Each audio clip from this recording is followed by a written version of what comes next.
Welcome, everyone. We want to get our program started. My name is Michelle Milam. I am Crime Prevention Manager with the Richmond Police Department in the City of Richmond, and I was a staff member. I believe that I am the only living staff member that served with Mayor Anderson. And I am happy to be here and to be your mistress of ceremony for this program today. We're going to get our program started. There's going to be a couple of deviations from the program, so please watch for me. Instead of a presentation of colors, we actually have something that's far more meaningful. Officer Andrea President is a beautiful musician, and she is going to bless us with the words of Lift Every Voice and Sing.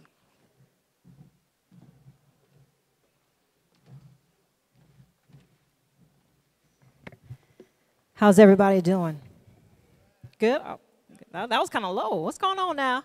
You got some food on your table, breath in your lungs. Come on now. How are we doing out there? All right. And as Miss Michelle Milam said, she's a church girl. So am I. So God is good and all the time. Thank you. Amen. All right.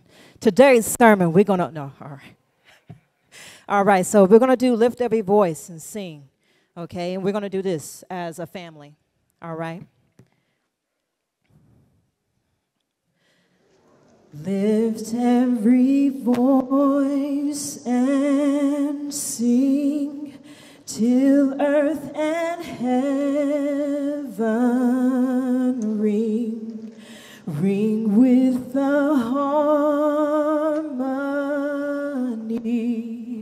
of liberty. Let our rejoicing rise high as the listening skies. Let it resound loud as the rolling sea. All right, come on, fellas. Sing a song full of the faith that the dark past has taught us. Sing a song full of the hope that the present has brought us. Facing the rising sun of a new day begun. Let us march on till victory is won. Thank you.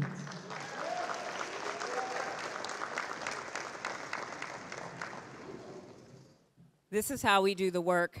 We come singing a song. Want to welcome you, and this is an important program today because it not only honors the life and the legacy of Mayor Irma L. Anderson and all of her accomplishments breaking gender and color lines, it also is an opportunity for us to celebrate Black history. So to welcome you, I'm inviting the Honorable Mayor Eduardo Martinez and our city manager, Sasha Curl, as well as the Richmond City Council members who are here who would like to stand behind to give a welcome.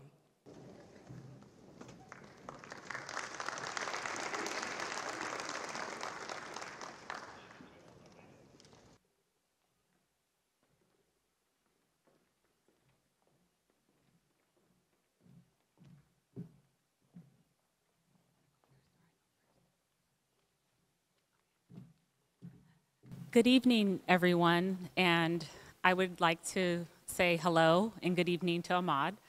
And I would like to thank everyone for being here this evening. Ahmad, your mother meant a great deal to me. She, just real quickly, when I was a young person first starting with the city and the redevelopment agency, and I was at a council meeting, she told me not to sit in the front because I was making my expressions were revealing what I was thinking. So I haven't really shared that story, but it was very enlightening for me to hear that from the mayor at the time because I was such a junior staff person, and I'm really honored to be here today really, I think, helping fulfill her legacy as city manager. So I just wanted to thank all of our council members and introduce Mayor Anderson and all the elected officials that are here today. Thank you.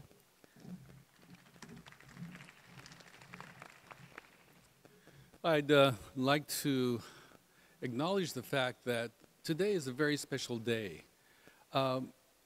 This is one of the few years that has an extra day, and it's almost as if the calendar makers put an extra day onto this month for Irma Anderson. I think it's truly amazing because the Bible says the last shall be first, and Irma Anderson was the first, but she will also be the first. We're here to honor her as the first African-American woman to serve as mayor of Richmond. She shattered ceilings and paved the way for future generations to follow in her footsteps. Her legacy is not just written in our city's history, but is etched in the lives that she touched, the communities she uplifted, and the impact she made on public health and local governance. She was a truly amazing force. As we move forward, let's draw inspiration from Irma's examples to continue the work of building a more inclusive, equitable, and vibrant Richmond. Let us champion the causes of development without displacement, ensuring that our growth benefits all residents, preserving the rich diversity that defines our city. Finally, I want to acknowledge my sincerest condolences to the family, and not just the family, but to the community of Richmond, for losing Irma is also a loss for all of us. But we need to think of this loss as a step forward, because she has been an inspiration for a lot of people to step into her shoes so that we can move forward ever more. Thank you.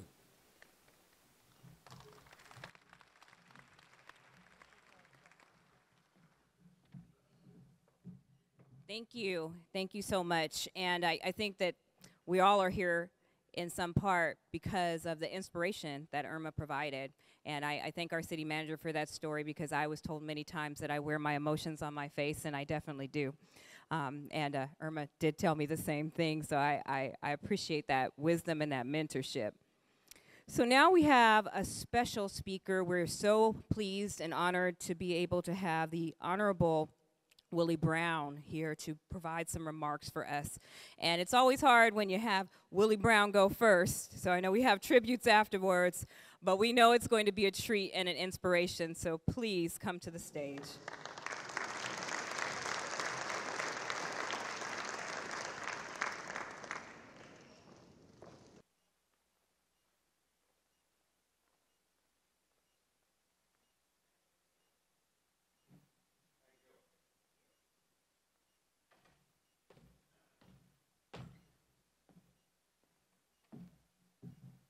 Now, I suspect that many of you are wondering, what is Willie Brown doing over here in Richmond? He comes over with some regularity, and in part, it's because of the person who we honor tonight. Irma Anderson was as much of a part of the entire Bay Area as any other person to hold elective office.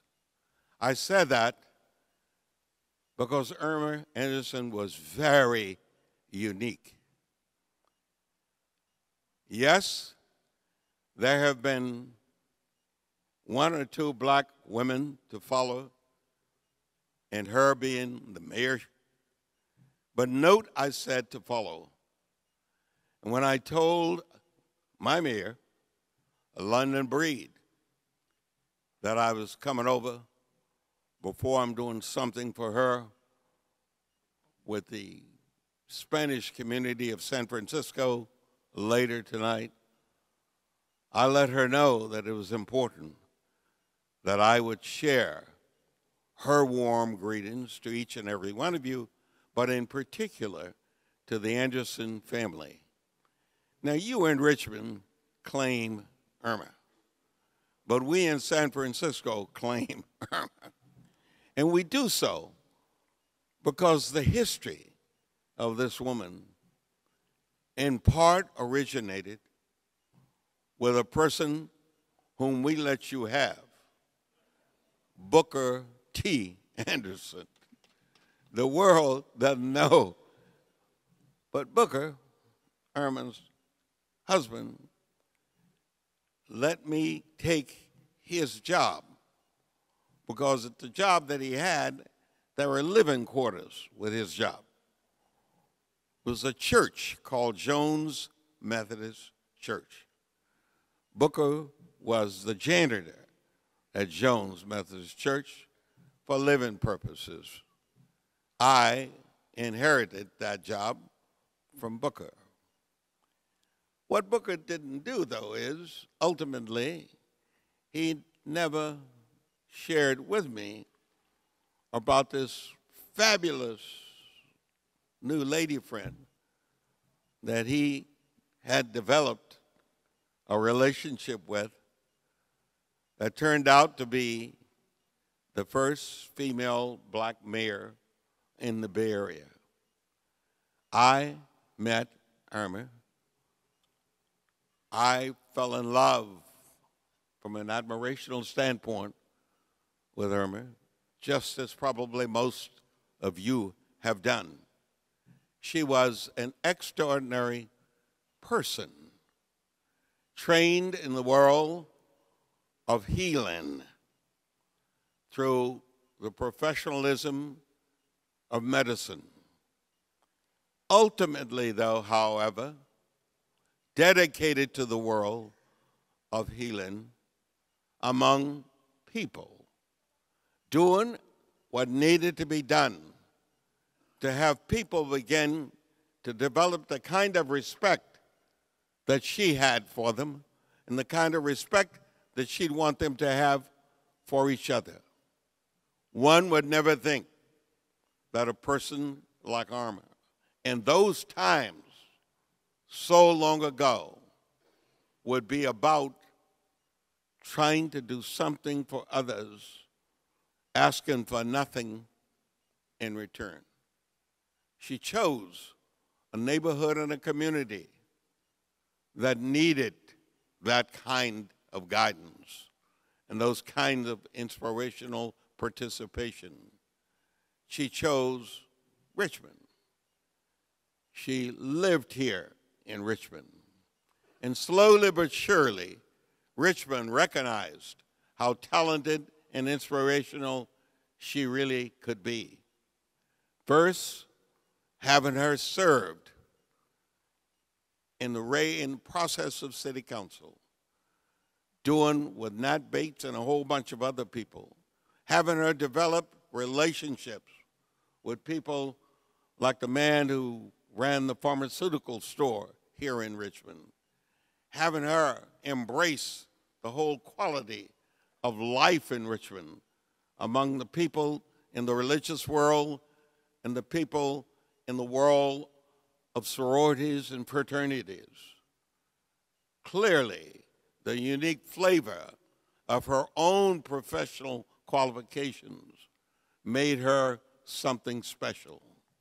After you elected her to your city council, she ultimately ascended beyond that to the mayorship and served sterlingly well in that capacity. Irma was so unique, and I always wanted to make sure that the world appropriately remembers how good she really was. When your mayor said she was inspirational, every young child who hears the story of her becomes fascinated with the possibility for themselves, as demonstrated by what Irma did and has done.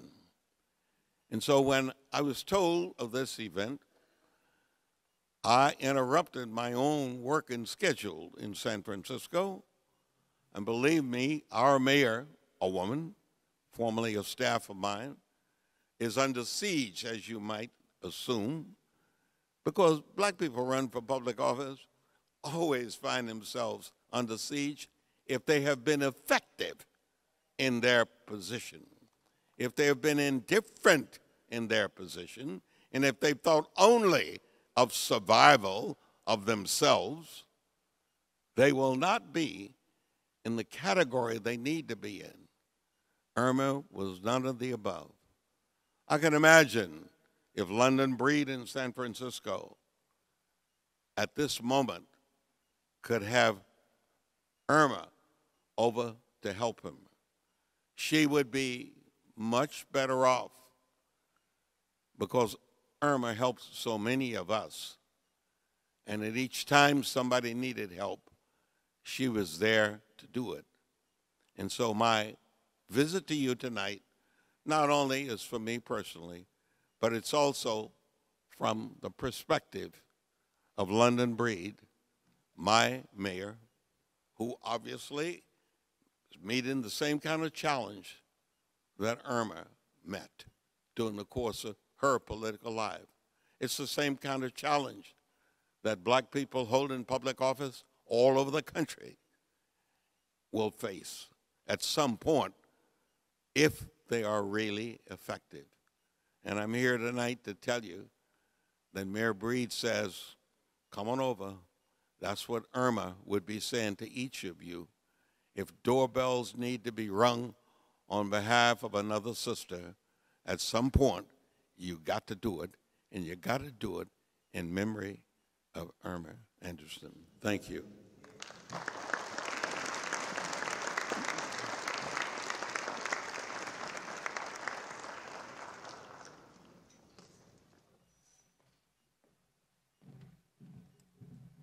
Thank you. And that is a very true statement. We have to be there for each other. So here comes a portion of the program where we're going to have some tributes. It is very difficult. There's no way everyone in this room has an Irma story. If you have an Irma story, raise your hand. Keep your hand raised. Because the purpose of us being here is also to document these stories. Will the KCRT staff please raise their hands now? So we have KCRT staff that is going to be set up in the auditorium, and there will be actually a station that's set up for you to be able to film. We are going to record history today, you guys. And that's something that we need to do because there's a younger generation that's coming behind us that know nothing about this history. And if we don't find a way to be able to record it, we won't have it. So today, we are going to preserve the digital history of Irma Anderson. Can we give a round of applause for that? That's important. I'm part of the Library Foundation. It's not just about books, it's also about preserving the history. So when you give your tribute, understand that those that we selected are not the only ones. We wanted to provide a little bit of a slice of overview of different aspects of Irma's life and her career. We're asking our speakers to limit the comments to 1 minute. Now, I am not a pastor, but I do play one on this stage. So if I come behind you and stand behind me, that means your minute has expired. Your time is expired. So I ask you to just please try to keep your comments to a minute because we know we could share all night. And I'm going to ask you to come up in groups. The first group that I'm going to be inviting to come and give tributes will be 3 former mayors, the Honorable Nat Bates, the Honorable Rosemary Corbin, and the Honorable Tom Butt. Please come forward. And I think in this case, we're going to go in order of history. So I would like former Mayor Corbin to come first.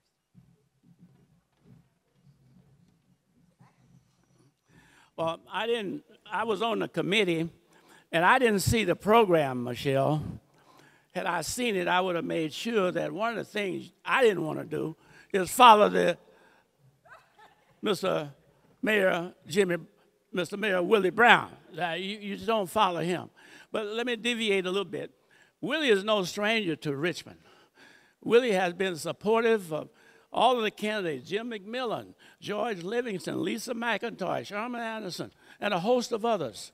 He was here last May celebrating the Willie Mays dedication. So he's been a friend to Richmond for a lifetime. Let's give it up for the Honorable Willie Brown. I hope that don't count against my 1 minute. My relationship with Irma goes way, way back. I thought I knew a lot about Irma, and then I realized that I didn't. See, my son, Stephen and Larry, along with Wilbert and Mart, and my wife, late wife, Shirley, we all grew up together at East Hill Methodist Church. We helped grow that church to the beautiful edifice that it has on 39th and Cutting Boulevard. But I found out something about Irma that I didn't know before. We went on a trip to China, and if you know anything about Chinese and Japanese, they're very particular about time. So we were on the bus waiting for Irma, and Irma's not there. So we said, "Where's Irma? Where's Irma?" So finally they say, "Linda, where's Irma?" So Linda said, "Oh my God." She runs to the room, and Irma had fallen asleep. Now we almost late. So we get back on the bus, and we applaud Irma when she got on, and all of a sudden, a couple of Isaiah Turner's buddies was in the back, and they whispered at each other, and I was sitting next to him and said, "Hey, Nat, you know what Irma just done? She's teaching the Chinese government about CP time." And little bit I know that Irma's earsight is like a frog, a bat, a dolphin. And Irma turns around and say, "I heard you." Needless to say, we got to the place on time. And that's a little cute story I share about the late Irma Anderson. Thank you.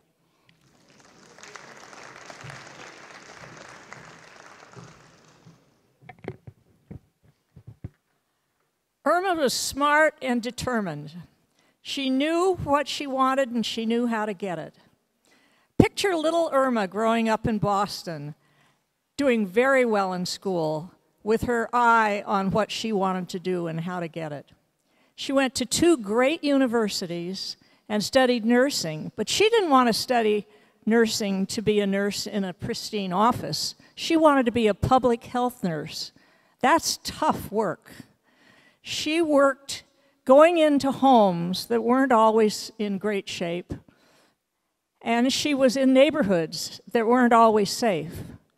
But Irma wanted to make sure that everybody was well and safe, and she knew how to play her part in making that happen. So when Irma retired from public health nursing and was elected to the city council, she carried that theme along with her, and she knew how to make it effective. Irma served on the city council and then as mayor, and made sure that everybody in her community was, as much as she could make it happen, healthy and safe. And we all aspire to accomplishing something in this life. Irma really did it. She had lived a nice, long life, but she also made a difference, a positive difference, to make sure her community was healthy and safe. God bless you, Irma.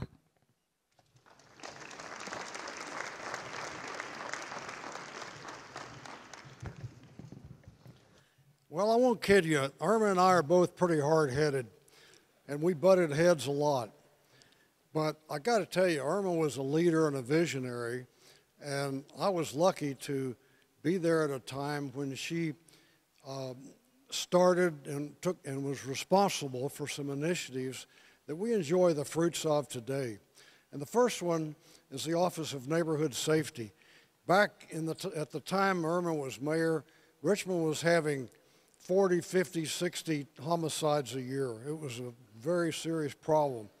And Irma said, you know, whatever we're doing is not working. We've got to do something different. We need to look at this as a public health problem and use the public health methods to address it. She held an all-day symposium down here, right in this room, brought in some experts from around the country, And as a result of that, ultimately we started the Office of Neighborhood Safety. And that was all because Irma decided that we needed to do something different and we needed to look at our homicide problem as a public health problem, not necessarily a law enforcement problem. The other thing is the Richmond Greenway. You know, the Richmond Greenway sort of started up back in the early 90s, and it sort of tripped along. And at one point, we got a really good grant from MTC. And unfortunately, there were a lot of volunteers and a lot of people who had they had a lot of motivation, but they didn't have the technical skills to get that project going. And we were right on the verge of losing our grant and losing the whole thing. Fortunately, Irma served on MTC, and she took it on herself to get that grant reinstated, to get the money back in the city, to find the technical expertise that we needed to complete the Greenway. And those of you who enjoy it today, you owe a word of thanks to Irma for making it happen. I think without that, it could have died, and it would still be nothing but a weed patch today.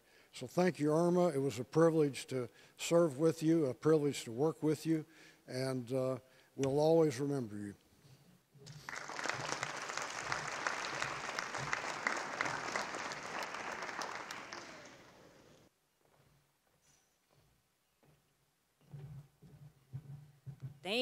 Thank you so much.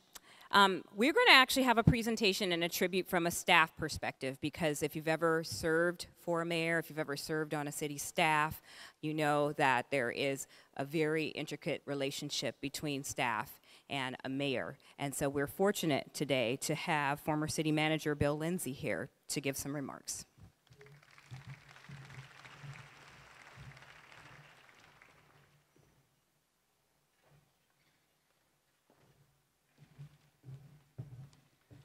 Thank you, Michelle. It's good to be here and good to see everybody again. I have just a few comments that I think illustrate Irma's wonderful leadership style and political acumen. I first met Irma not in Richmond, but at the monthly Contra Costa Mayors Conferences.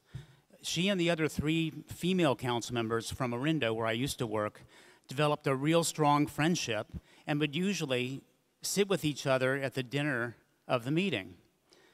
Through common interests, yes, but primarily through friendship, collegiality, and mutual respect, this group became a very effective voting bloc, and they were able to wrangle all 8 votes of the cities of West County and La Mirinda for any important committee assignment on policy issues. In essence, they got a monopoly through their friendship. Now, some of the other city representatives were not happy about this, because it was so effective. But what they saw is what I saw, and that was Irma's political superpowers in action. And for me, they were really fun to watch, and they were very instructive. One day, Irma called the Orinda mayor, when I was working there, and told her that Richmond wanted to hire me. The Orinda council members later told me that if anyone representing another city had delivered that message, they would have been quite upset with me for leaving them. But they said because I was going to work with Irma, I could go to Richmond with their blessing. Then when I arrived in Richmond to be the city manager, Irma showed me the ropes in her always very gracious but direct manner. I cannot imagine anyone being as kind and helpful as she was, the very vision of grace. And there was simply no one more qualified in her role as mayor to bring what became an innovative and effective public health model to Richmond's service plan. Rest in peace, Mayor Irma Anderson, with my profound gratitude for all that you brought to my life.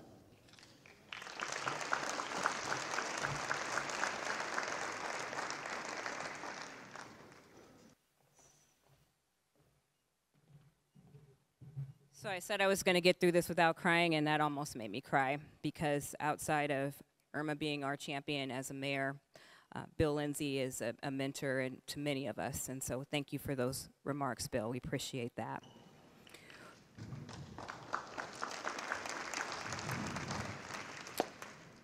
The next group of tributes will be from the perspective of labor, health, and the community. So we are asking that Pam Aguilar and Dr. Desmond Carson, and also Miss Naomi Williams, and you have options if you want to use the seated mic or coming up on the stage, to please come and give your tributes at this time.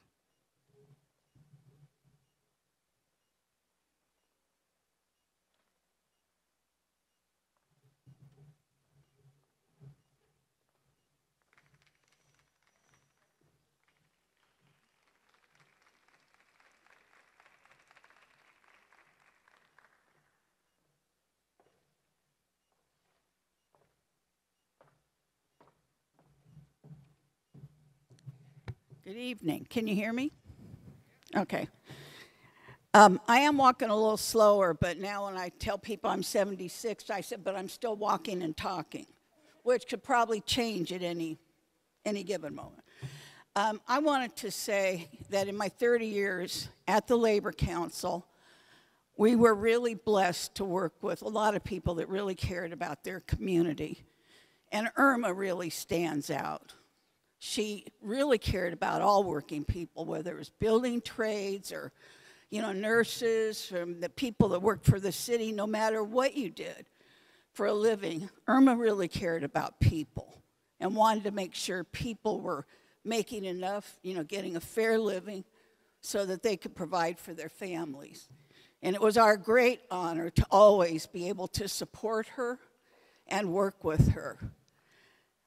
Irma had quite a spirit, as most of you know. She always was kind of remind me of kind of like a little leprechaun, She had a little way about her. She was tough. She was funny as hell.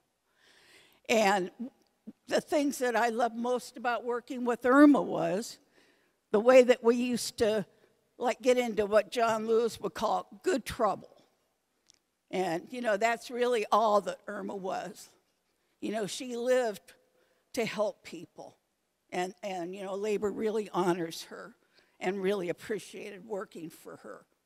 And that's it.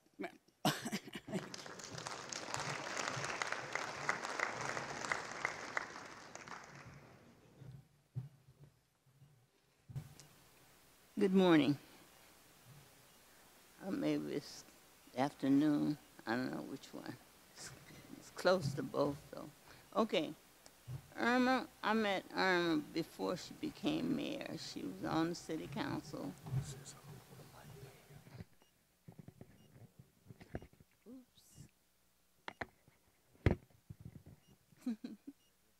I don't know, can you hear me?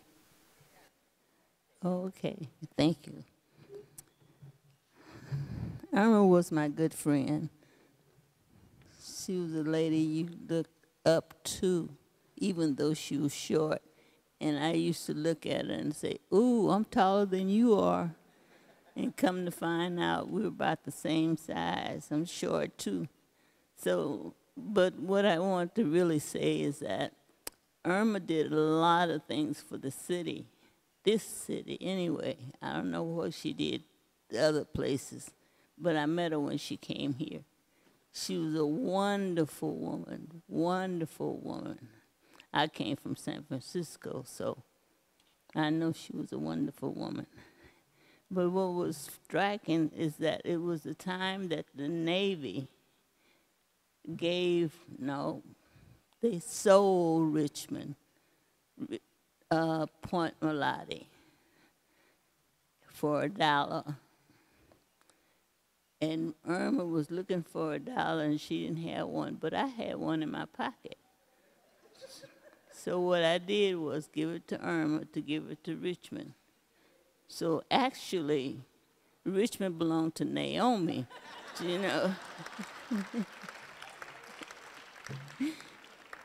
She said the Navy said that it was for commercial use to bring Richmond up because we had no jobs and stuff. So a lot of people came to get the Point Melody, but nobody wanted it, I guess. But the Indians decided that they wanted to put a casino down there. And I went on the group to get the casino because I like to go and spend my little $2. So, and it was working out all right, but it didn't go through. So they said everything else was not good. I guess they wanted it for open space, so that's where we are. Open space and no jobs in Richmond. So thank you for what you tried, Irma. Thank you.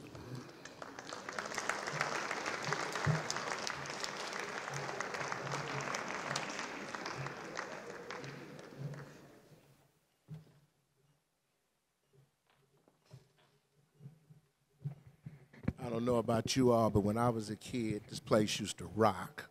I mean, we was in here for basketball games, and we would see the championships, and I mean, this place would be rocking.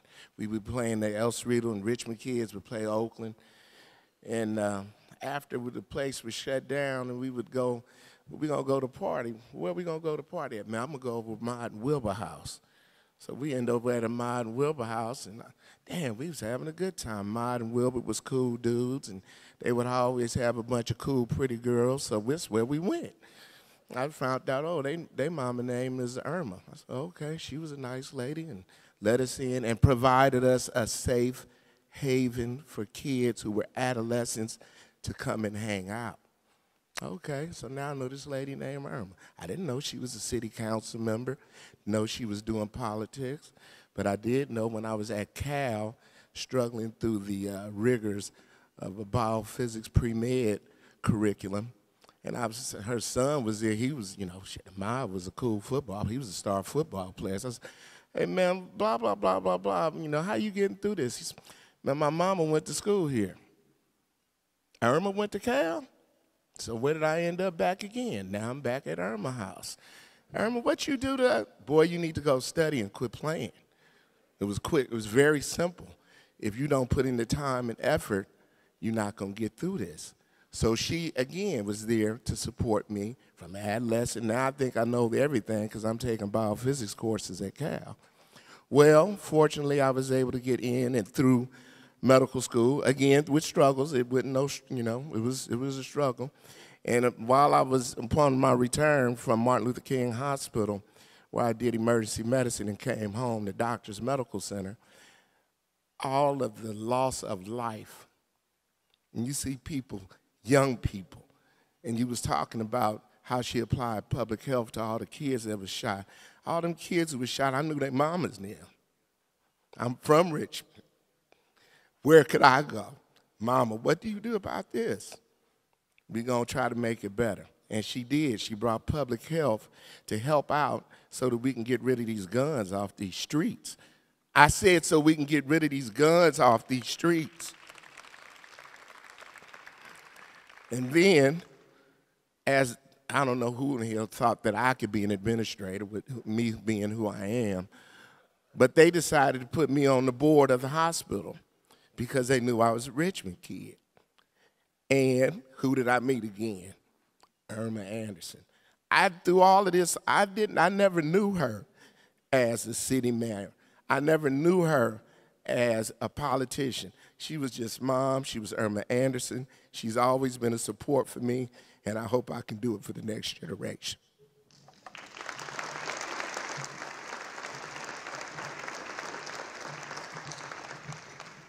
Thank you so much. And as we're talking about the next generation, if you look behind you, we have our Pal youth who are serving us. Let's give it up for them.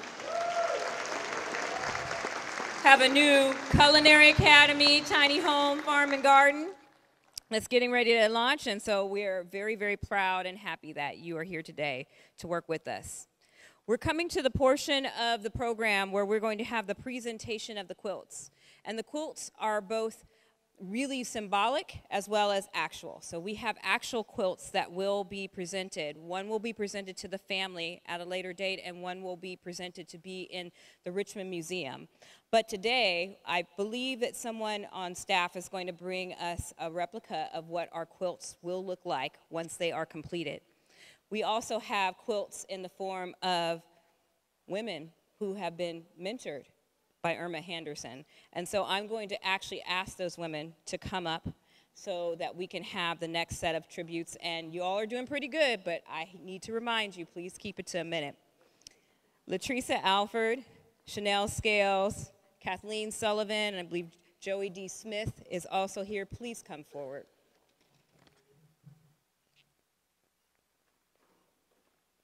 And you can clap. It's okay. It's all right to be alive.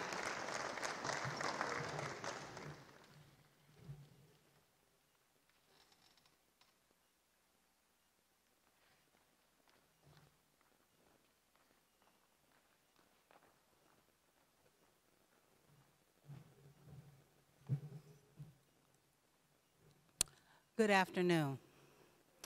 My name's Kathleen Sullivan, and I am actually here representing the Black Women Organized for Political Action, better known as BWOPA, statewide president Desi Woods Jones, along with a host of other elected officials that have been mentored by Irma Anderson.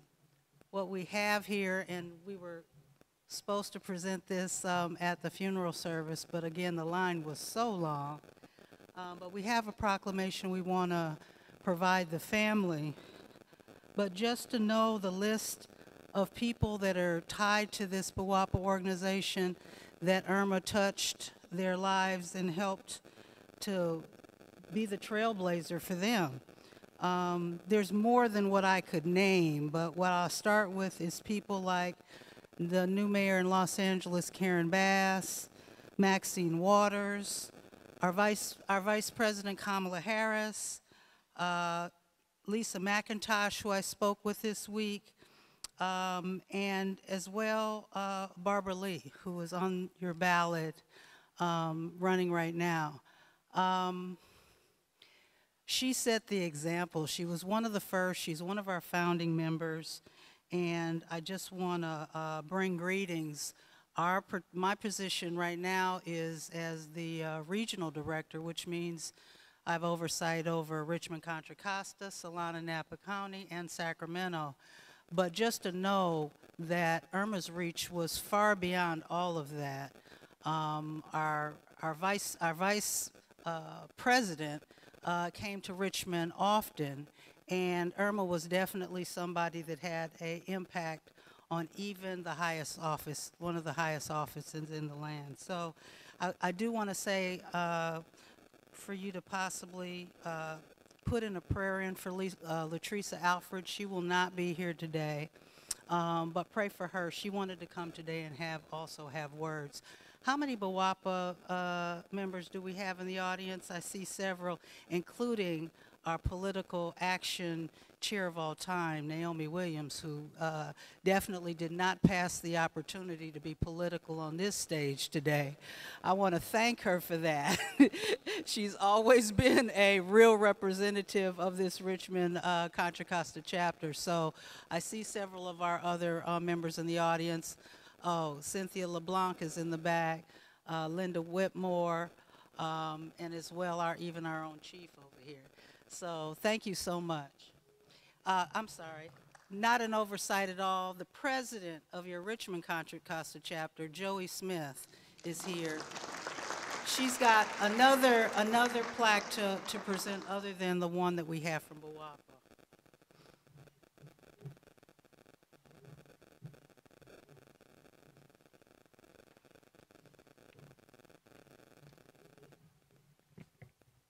Good evening. My name is Chanel Scales Preston.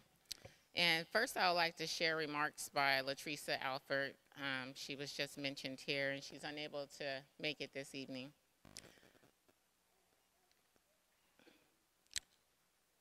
I served as a senior advisor for Congresswoman Barbara Lee a dear friend of the late Mayor Irma Anderson.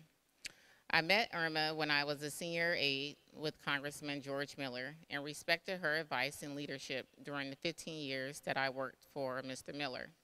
However, my parents knew her very well. Before that, my dad played college football with her husband. So my dad called her Mrs. Booker. I was so honored when she came to my dad's funeral.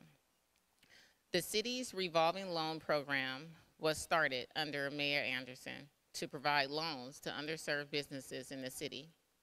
She appointed me to be the revolving loan board, where I served for 20 years. Her leadership helped provide a financial lifeline to Black and brown businesses, in particular, the marginalized communities. She helped them thrive through traditional banks that would not lend to people of color. Mayor Irma Anderson, dear friend of Joan Carpenter as well, Joan wanted me to share and remind everyone that Irma also was the first mayor in the county to work to establish a successful program to serve the homeless, which became a model for the county. Irma was with me in Congressman George Miller's office to secure federal funds for the transit village and help secure funding for Black firefighters, the youth program, and ONS as well. She was a mentor and well respected. She will always have nice things to say about me, especially my shoes. God bless you all. Thank you, Latricia Alford.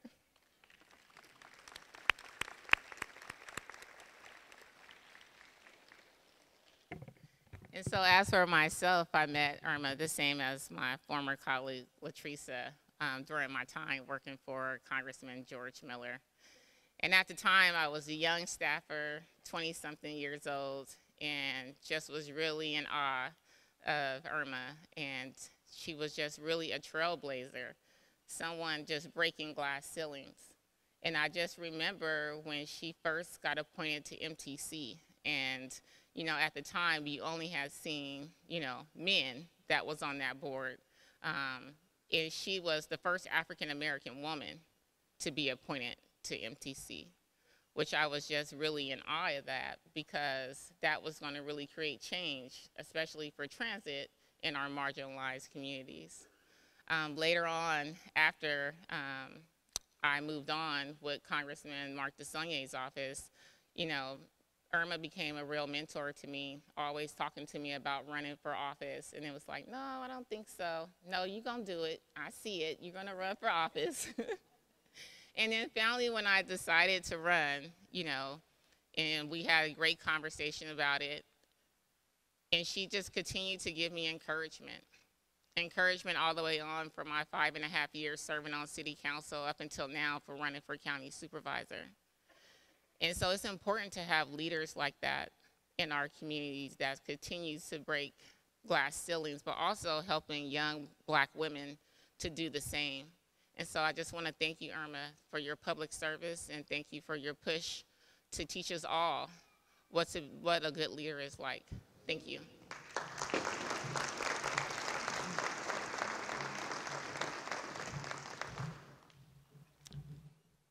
Good evening, y'all. My name is Joey Smith. I was introduced a little bit earlier.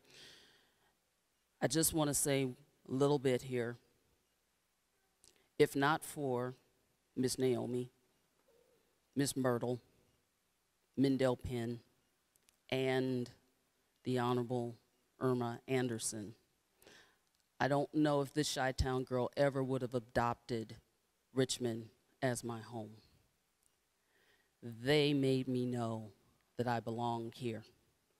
And we continue to be in communication with each other. They support me, and I still, in my heart, talk with Irma. May you rest in peace. But we are here honoring you now. Cheryl Sudduth couldn't be here, a few other people who really wanted to be here. But we do have our chair of the Democratic Party of Contra Costa County, Ms. Katie Rickliffs. I'm her second vice chair, and we have a presentation. Thanks, Joey. She's a wonderful vice chair. So good evening, everyone. I'm proud to be here and representing so many Democratic leaders in Contra Costa County whose lives were enriched by Irma Anderson. Personally, I never had a personal relationship with Irma, so I had to talk to a lot of people to find out what she meant to them, how she impacted their lives, so that I could deliver something on behalf of the Democratic Party of Contra Costa County. And boy, Irma led a huge life. And she left people with such deep, deep principles. So these are a few things that I heard as I talked to lots of Democrats here. First was that Irma really stressed, find commonality amidst the diversity of opinion, diverse people. Find the common threads, find the unity, and work towards that. But never, ever lose sight of what you hold true to yourself. Always be true to yourself. Second, she really set high expectations, and I think expected everybody around her to do the same. Set high expectations for yourself and for your community. And then hold yourself accountable to meeting those goals. And the third thing is, Irma seemed to believe that we are all leaders in every single space we operate in, whether at home, in the church, in an office, at school, on the playground, doesn't matter where. You have a chance to lead, and you have to grab that. And not only lead now, but look at the people around you and lift up the future leaders. So it seems to me everybody in this room stands on the shoulders of Irma Anderson. And I just want to thank her for the gifts that she left all of us. She's living on in this entire room. So thank you on behalf of the Democratic Party of Contra Costa County, and what a good life. What a wonderful woman.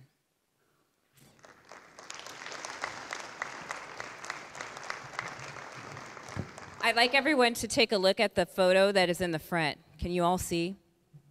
If you can't see, once we end the program, please come and take a look at it. It is a picture of a quilt. And a quilt is something that was a compass for African Americans, particularly during the time of enslavement, to be able to direct people to a compass point. And so we are grateful and thankful for all of the quilts that are in this room, and we will have quilts that will be hung in honor of Irma Anderson. We've come to the time in our program where we're going to bring up the Anderson family, Ahmaud Anderson, and also McKinley Williams for remarks, and also for a way, as we just talked about, how do we keep the leadership and the momentum going? How do we get our young people to get engaged and involved in the community and continue to do the work? So I'm going to have them come up for a very special presentation and words, and then we're going to hear from Irma Anderson in her own words.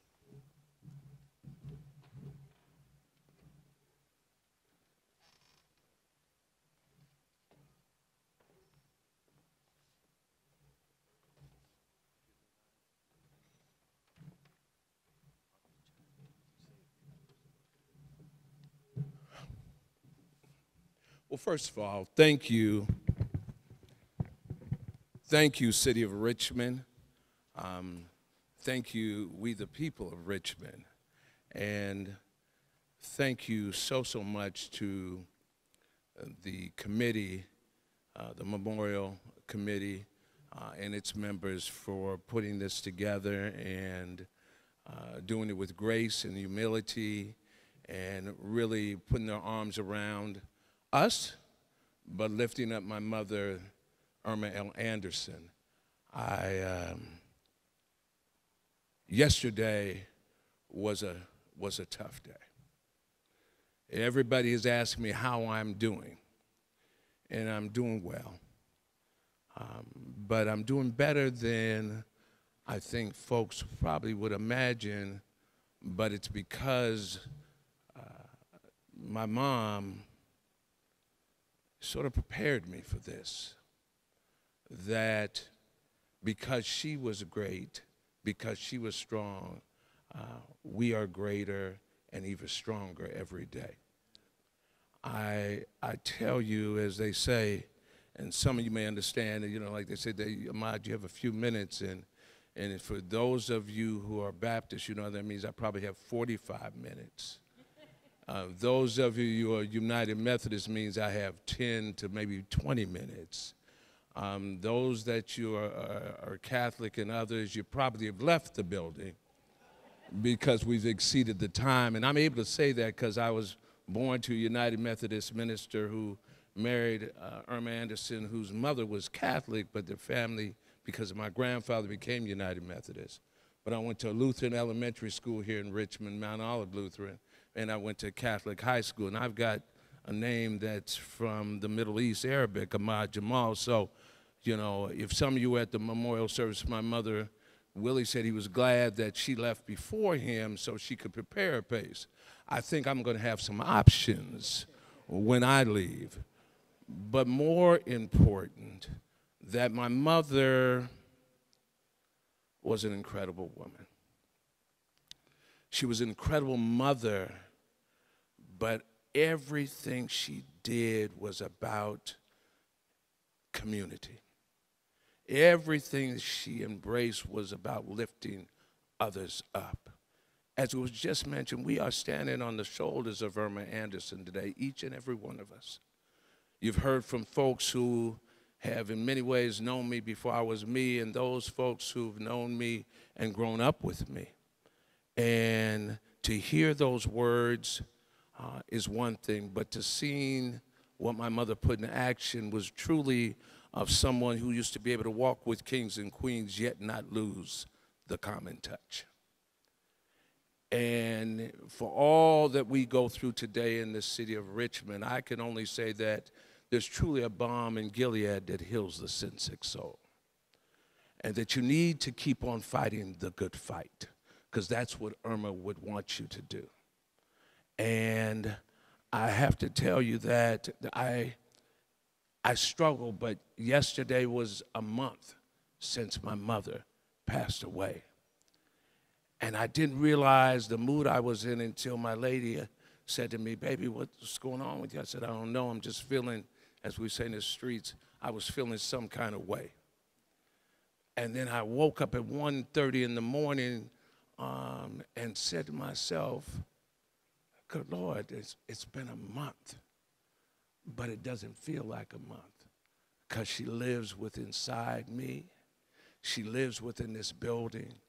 And every street I turn on in this city of Richmond, I see and feel the work of my mother." So I encourage you and I motivate you and I hope I inspire you to check your whole card in the mirror, as they say. That you don't have every day, but you have this moment in time.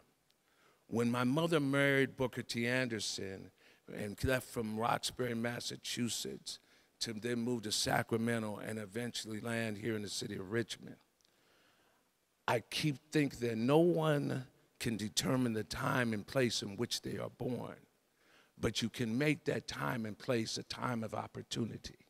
You can make that time and place in which you enrich the lives of others. You can make that time and place where you can step up and step in.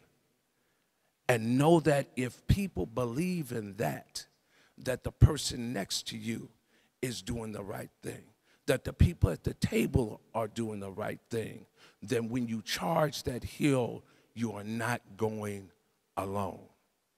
So from the Anderson family, we say thank you, Richmond.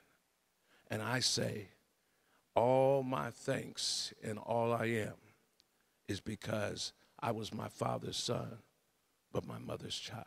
Thank you.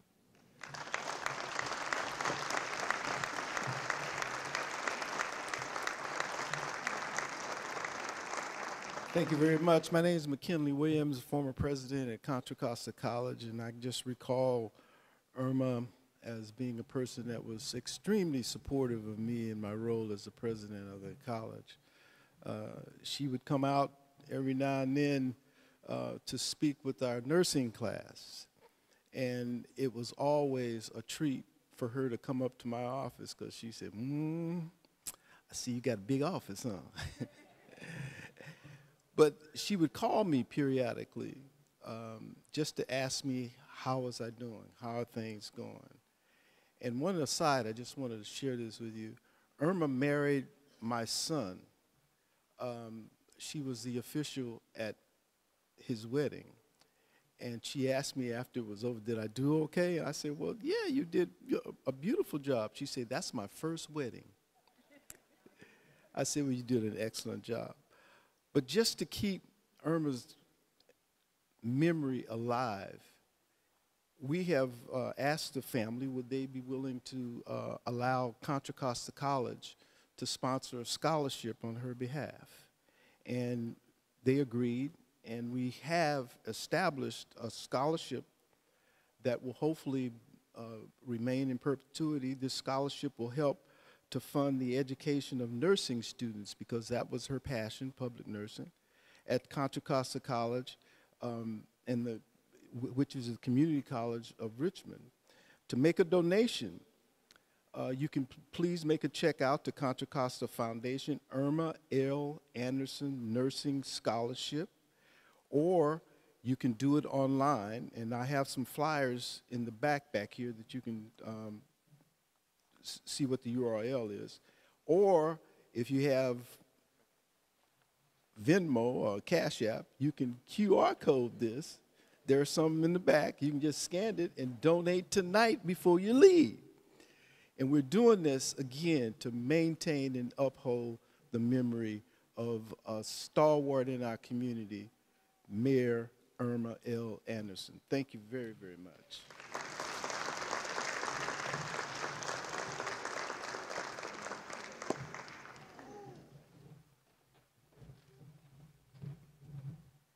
Everybody take a deep breath. You know, Irma also had a wonderful sense of humor. And I think she would have loved to see all of you all here and have you all here. And what we would like to do at this time, before we conclude our program, I told you our program is going to be short because we'll still have time for the filming, and we hope that all of you go out and film some of your memories, your thoughts, your reflections with KCRT so that we can start capturing this digital history, not just for Mayor Anderson, but for all of our trailblazers. We have a lot of trailblazers in the room. Can we give it up for all the trailblazers that we have? I see people here who have impacted the city in so many different ways. We want to preserve the digital history, so I encourage you, if you do nothing else before you leave, to go and try to film. But before we close our program, we want to hear from Irma L. Anderson herself. There is a wonderful video that you all may have seen, and if you haven't seen it, you'll be able to see a portion of it now, where Irma really talks about what it took for her to step up and to lead. And so we are going to play that at this time, and I'll turn it over to KCRT.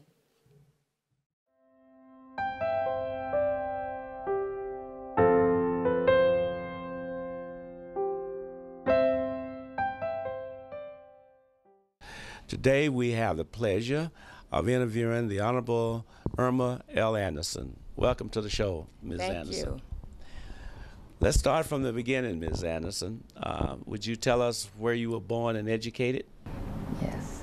I was the youngest of 3 girls who were born to Mr. and Mrs. Husbands, born in Boston, Massachusetts. My parents are Caribbean heritage. I attended high school in Boston, graduated cum laude, was the class valedictorian, and also president of the student body. I attended Cornell University School of Nursing and got my Bachelor's of Science in Nursing. Under what circumstances did you and the late Booker T. Anderson meet?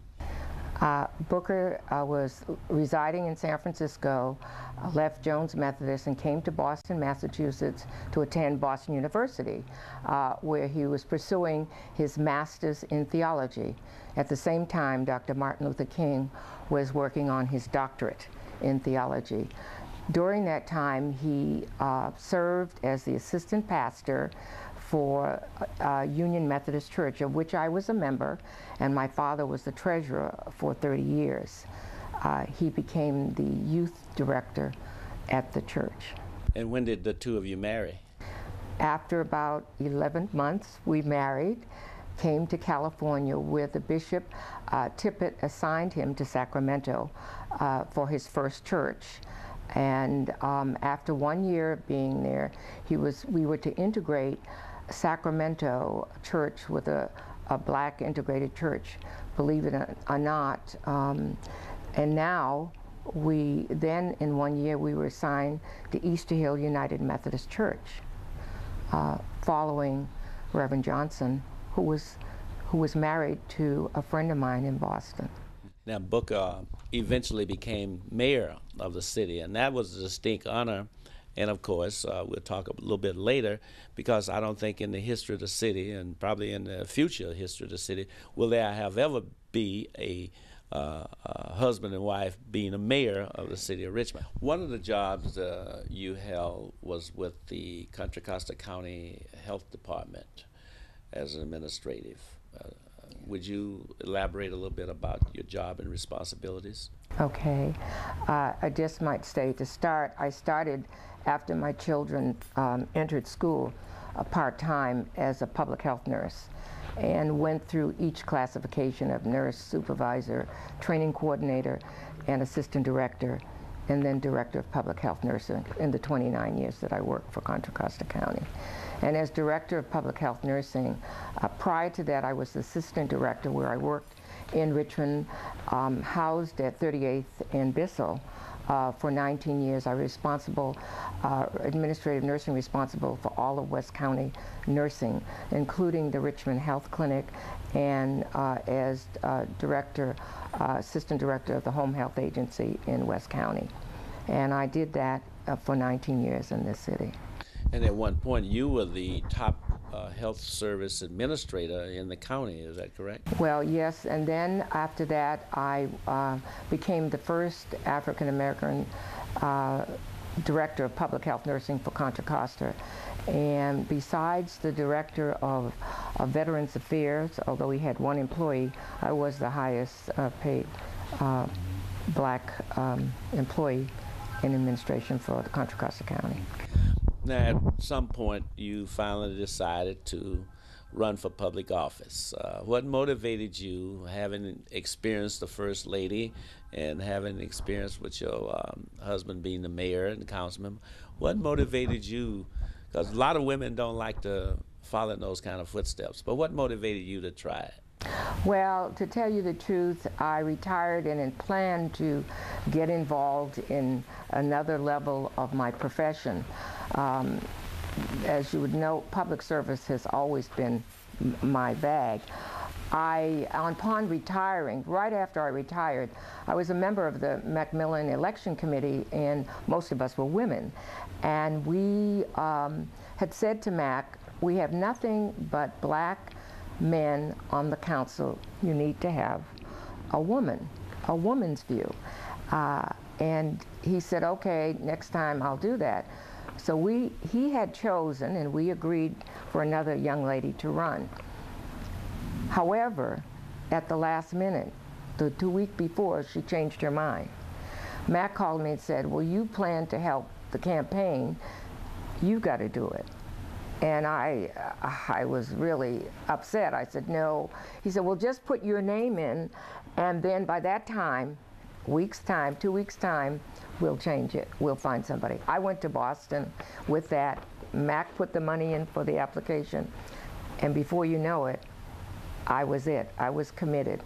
But it wasn't very difficult when I really thought about it, because public health nursing, that has been my practice for years, is really the synthesis of professional nursing and community action. So I had been doing that for over 30 years, working in the community, because the public health nurse has the role of providing skilled nursing, but first she has to get in the house. So that has been what I've been doing. So I saw it really as public health nursing in the city, just transferring my role at another level. Now, you won on your first attempt, and Right. other than that experience in the public health nurses, what other things do you think attributed to your success? Well, I won. I got the highest vote. It was like 9,000. The next one was 7. I believe because since the day I stepped in this city, I've been providing service to the community. I provided health service as a staff nurse, Iron Triangle, all over the city. I jointly worked with my husband providing service before I even became a nurse. And so I felt that the community knew me. I learned, rather, I didn't realize it, but I learned that they knew me, and I provided services that they needed in a way that was acceptable, and I believe that was what happened. As a councilwoman for some 8 years, and then as mayor for approximately 5 years, what were some of your experiences and challenges and some of your accomplishments that you found? As a council member for 8 years, I found that it was a very active 8 years, quick 8 years, but some of the accomplishments that I can allude to that I thought were important was I supported and introduced the legislation which brought forth the project labor agreements. I also fought for the living wage through the WIB board. I had the opportunity to fight and work with the community to assure that Kaiser Richmond stayed open and had up-to-date emergency room where you and I knew several of our constituents died. And I worked hard with both Brookside Hospital and Kaiser to assure that that occurred. I also had the opportunity to found Regla Havana Sister City, synthesizing Latin speaking as well as black community persons together, because I truly believe that as sister cities makes a difference and help us to realize people are people wherever they are. And so I was able to take 21 persons to Cuba and meet Castro's assistant and realize that in a country where there is no money, the literacy rate was still 98%. So education, commitment to education, make a difference. What were some of your disappointments? My disappointments, as a council member, I can't recall, as I think about my disappointments as a mayor, I think about one of the things that I was disappointed in when I first started. After 2 years, we found ourselves with a $35 million deficit due to poor management. However, on the positive side, I found the accomplishment that within 1.5 fiscal years, I was able to reduce that deficit, get rid of our structural deficit, have money in the bank, reserves are 11 million, be able to have all debts payable, return services, and return our bond rating. And so that was a challenge, but it's also a positive for the City of Richmond. And as you are seeing, we're continuing, our bond rating continues to get higher, and we're continuing our services. So that was a disappointment, but it also was something that I was able to show that with recruiting new management and entirely new, actually, management staff, we were able to move forward by the support of the council as I led towards this accomplishment. What advice would you give and share with young people who may want to someday become a lady mayor, maybe be involved in public health services, just being successful in life? Well, I can just say that I would hope that my experience has given a model for youth. Being the first black woman directly elected mayor in a city over 100,000 in the state of California, is an accomplishment that I'm happy about, primarily because it should give hope to youth to know that if they prepare themselves and believe in public service, they too can reach that goal. The only thing I would hope is that they realize they don't have to wait till they're over 50 to get there.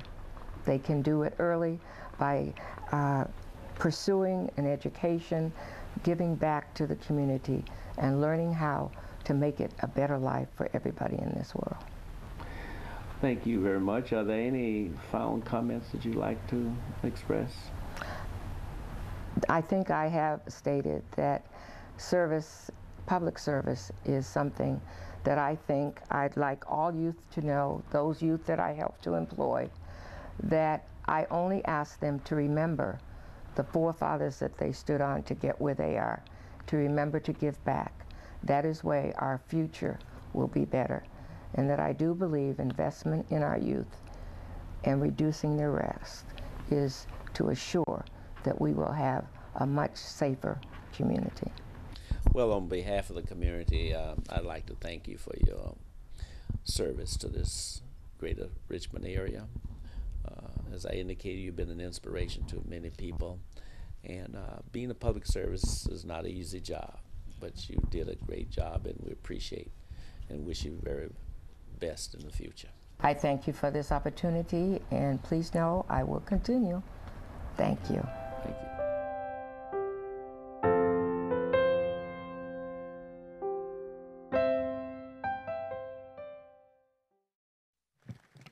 Let's honor the history, let's honor the legacy, let's keep it going. I was 23 years old when I started my work in the mayor's office. Irma really looked towards young people, and I encourage everyone in this audience today, anybody who's under the age of 30, consider being a leader. You don't have to wait. You're a leader now. You have to stand in your leadership and stand in your service. I really would like to thank everyone who worked so hard to put today together. This event was put together on a very short notice, but it's clear that the love and the leadership in this community is still here for Irma Anderson, and Richmond is still a city that believes that service is the rent that we pay for the privilege of living on this earth.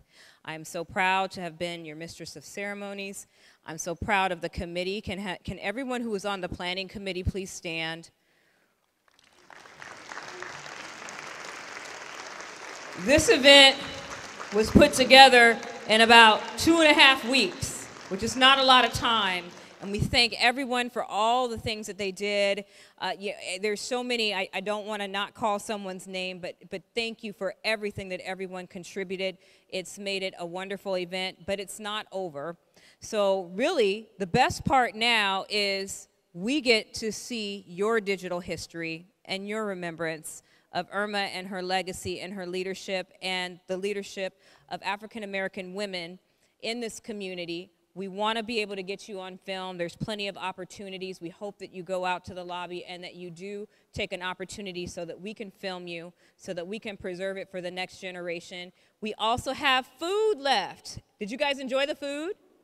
That's Soulfully Dope Kitchen, local business that provided the food. We also, let's give it up for our pal servers.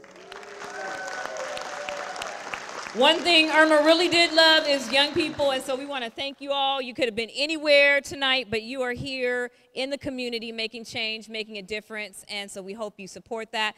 Please also support the scholarship. If you get an opportunity, we encourage you to support the scholarship, support education. There is some young person who wants to go into public health nursing, and we want to see the next public health nursing team really to come forward, and so that scholarship is going to be really important. So we encourage you to take a look at that. And Ahmad, yes, please come back for any final words.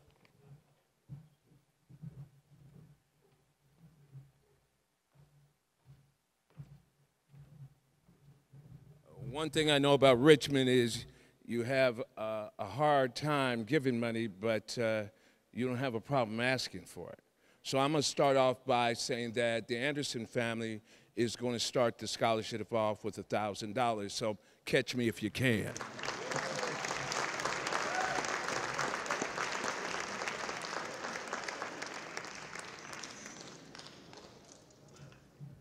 That's a good job. And if there's anyone who wants to match that, someone's going to match that? There's a QR code. You can match that. Do we have a couple of people who are going to match that? We have another $1,000 donation.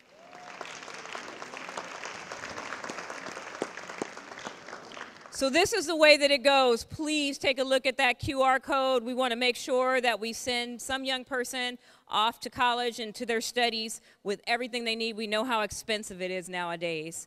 I want to thank you so much. We're going to close this part of the program. I told you that the program was going to be brief so you can have an opportunity to film and also have an opportunity to connect with one another. And I thank you for your time and allowing me to be your mistress of ceremonies today.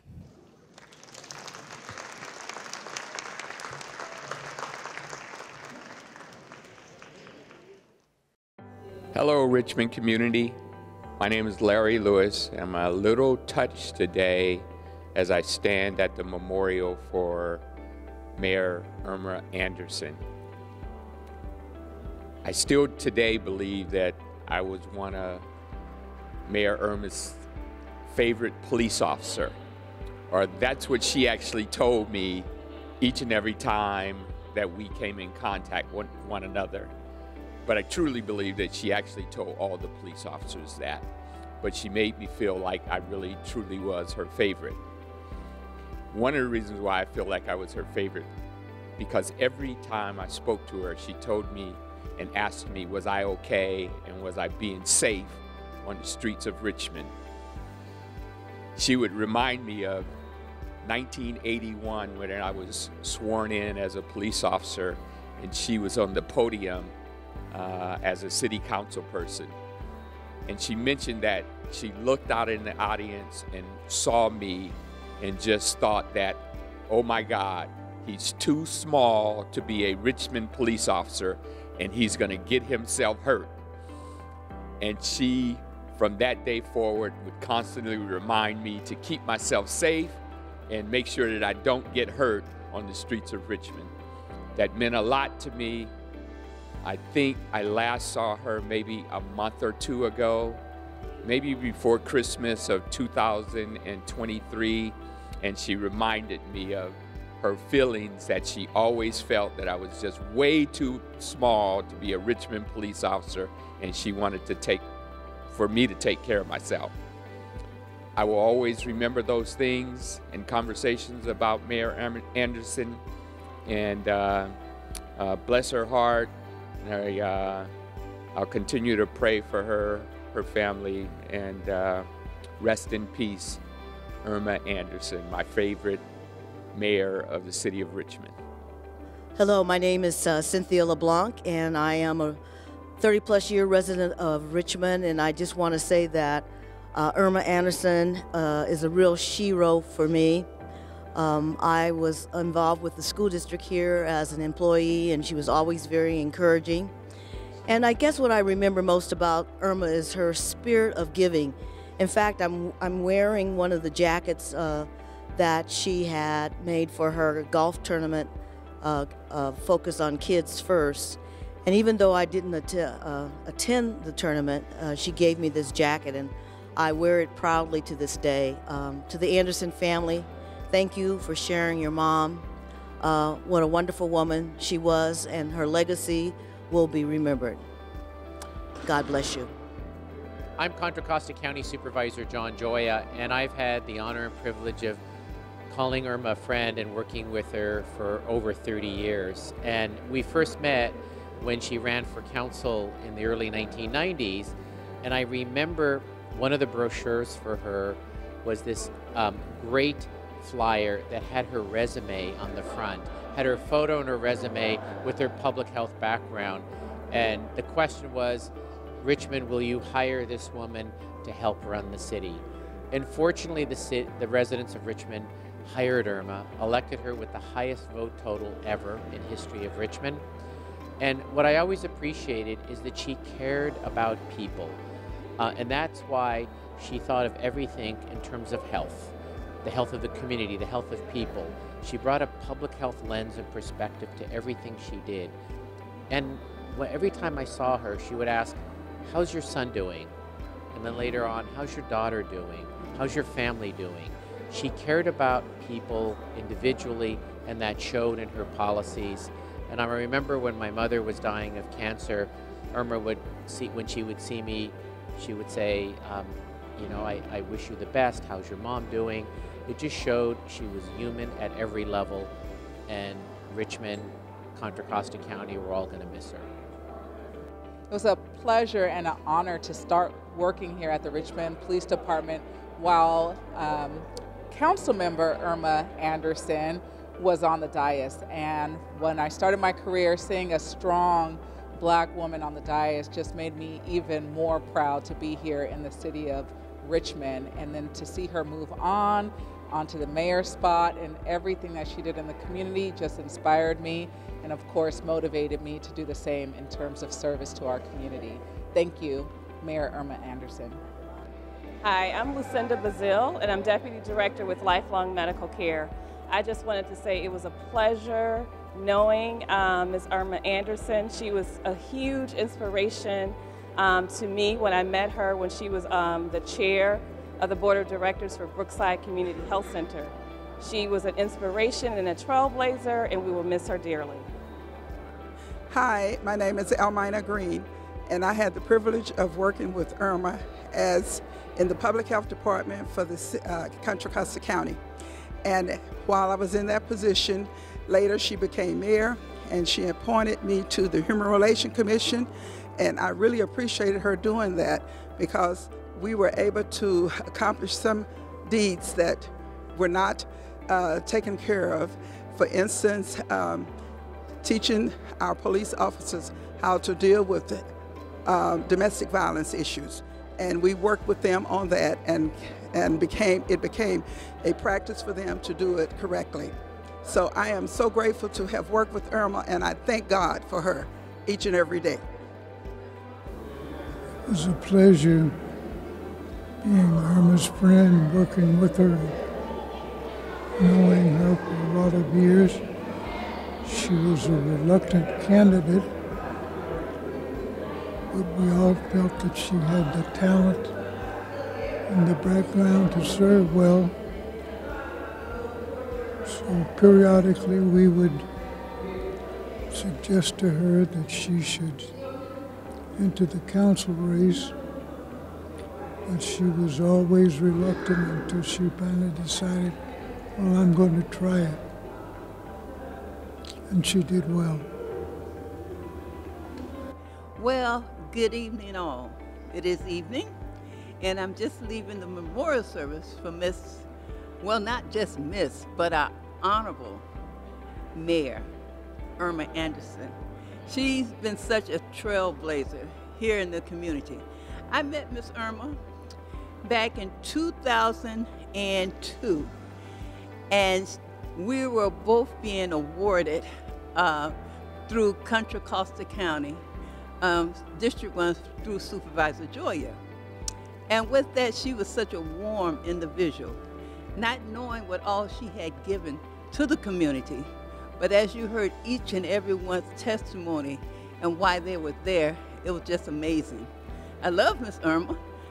Through the years, I had a chance to see her and talk with her, and she always greeted me with her arms wide open, and she would tell me, come here, you know, and I would come there and she'd hug me. Matter of fact, just early this year, well, last year, I saw her at the Honorable Nat Bates reception dinner, and she saw me walk across the floor, and how she always greeted me, come here, and she always give me the big hug, and it was just so encouraging, such an encouraging smile. So I love Miss Irma. I always looked up to her. My daughter had a chance to meet Miss Irma at one of her presentations to the City Council, and the first thing she said, oh, you look familiar. And she said, I heard you from Richmond. And my daughter said, yes, Honorable Mayor Irma. Yes, you met my mother. She said, who's your mother? She said, Annie King Meredith. She said, oh yeah, I know your mom. How's she doing? So with that, she's just been such an encouraging person. And with my daughter being an architect, she was just so thrilled to know of her presentation, what she has done and what she's continued to do. So I thank Miss Irma, I love her, and for us to continue as Black women to continue to do what we need to do. Thank you. Hello everyone, my name is Ms. Joey D. Smith. I am a very proud adopted resident of the City of Richmond since 2004. But I've been in the Bay Area since 1988. The Honorable Miss Irma Anderson was one of the people who welcomed me with open arms. It's not like I was looking for a new home. I'd been here for a while, but it made sense to buy here because at the time I was working in Richmond. I encountered Madam Anderson with BAWAPA, Black Women Organized for Political Action. That's when I found out that she was the mayor.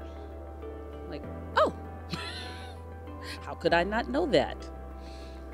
But between her and a few other of the, quote, mothers of the city, I was absolutely welcomed. I knew that they stood for no tomfoolery, which I absolutely appreciate and love, because they reminded me of my elder women growing up.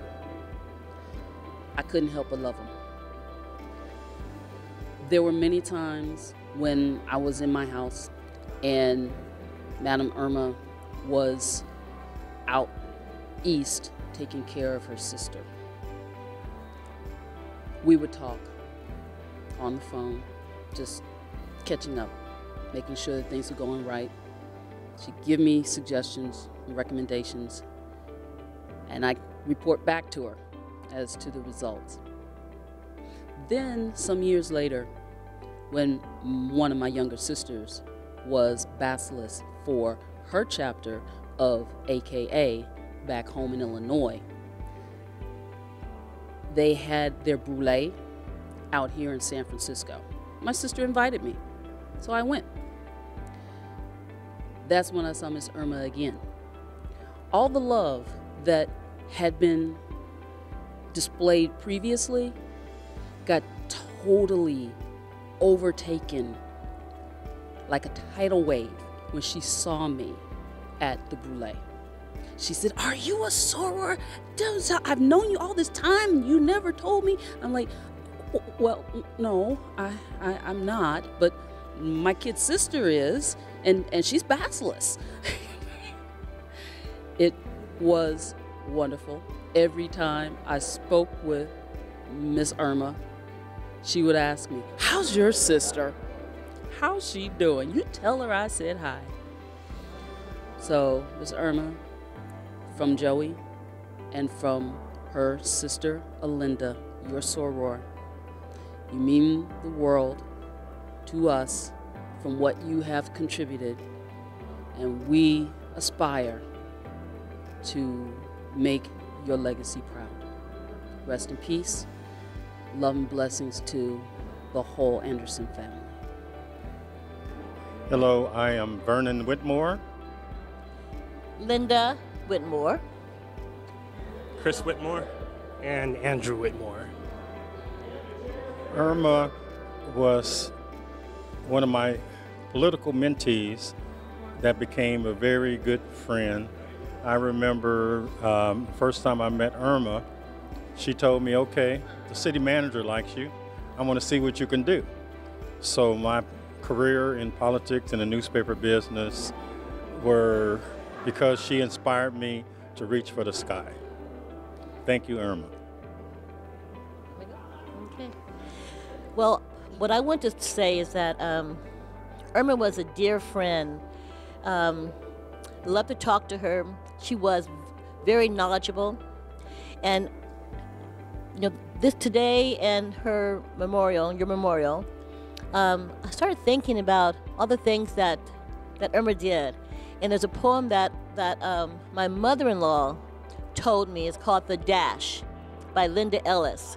It's a poem where people talk about the years you were born and the year when you die. But those are not the important time in your life. The time is that dash between those 2 years. And that dash is all the work you've done all those years, from birth to death. And Irma really, her dash was very, very full. So many people, so many activities, so many accomplishments. So I'm hoping that my dash can be just a little bit close to what she's doing and what she did. Thank you.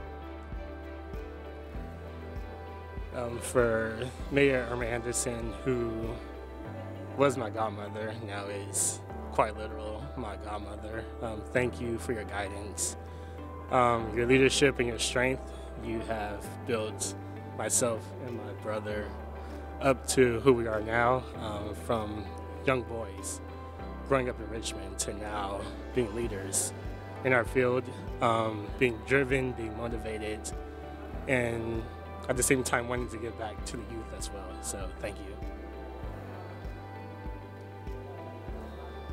So I decided that I wanted to work in public service, and particularly work in the mayor's office of the City of Richmond, because when I was growing up, Miss Irma was the mayor, and I spent several evenings with my parents, with my brother after school at Richmond City Hall in Miss Irma's office. And even though I didn't know what she did, fully understand it, I knew that she had a really influential impact and really important impact on the community. And I wanted to have a career and have an adult life in which I could have a similar impact and influence in the community. And so that was a really wonderful early exposure in my life that I was able to have. And lastly, I remember when I was in elementary school at Washington Elementary School.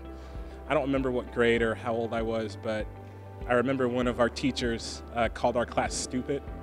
And I'm not sure how or when I talked to Miss Irma, but through a phone conversation as a kid, I told her that a teacher had called us stupid, and I wanted her to do something about it. And she told me to go to my teacher the next day and tell her that we're not stupid and that we were smart kids. And so I went back to school and I told the teacher that I talked to the mayor, and she told me to tell you that we're smart kids and we're not stupid. So that was empowering and inspiring, and she had a great presence in the community that still lasts. Well, good evening, everybody. Brandon Evans here, City of Richmond employee and lifelong neighbor to the Anderson family. I just really want to express sincere gratitude and appreciation for the groundwork that the Anderson family, the entire family, starting with Mr. Booker, have laid here in Richmond for Black people, the larger community here in West Contra Costa County, literally standing on the shoulders of all the work, all the community work that they've done for this city, and just really, really, Eden is also here to say hello, but just really excited, really here to say that we love the Anderson family. We'll continue to honor Irma, all the things that she taught us and all the opportunities that she created for all of us here. Thank you. Hello, I'm Rosemary Towns, past library director for the City of Richmond. Irma had a program called Richmond's First, acknowledging the accomplishments of Blacks first in the City of Richmond. I thank Irma for that. She was always interested in pointing out and acknowledging the accomplishments of Blacks in the City of Richmond. In addition, Irma and I were close personal friends. She was my sorority sister, my good friend. We traveled together. She was always at my house for New Year's Day. I loved her and I will miss her. Hello, my name is Trina Jackson Lincoln, and the Honorable Irma L. Anderson was instrumental in my 28-year career here at the City of Richmond. When I started back in '96, she took me under her wing. She mentored me. She gave me all types of advice that I still apply to this day. I loved her dearly. She felt like an aunt to me. And I just wanted to say that I love her and her family. And without her and her guidance, I'm not sure I would have been here for 28 years serving the community. So thank you, Irma. Love you.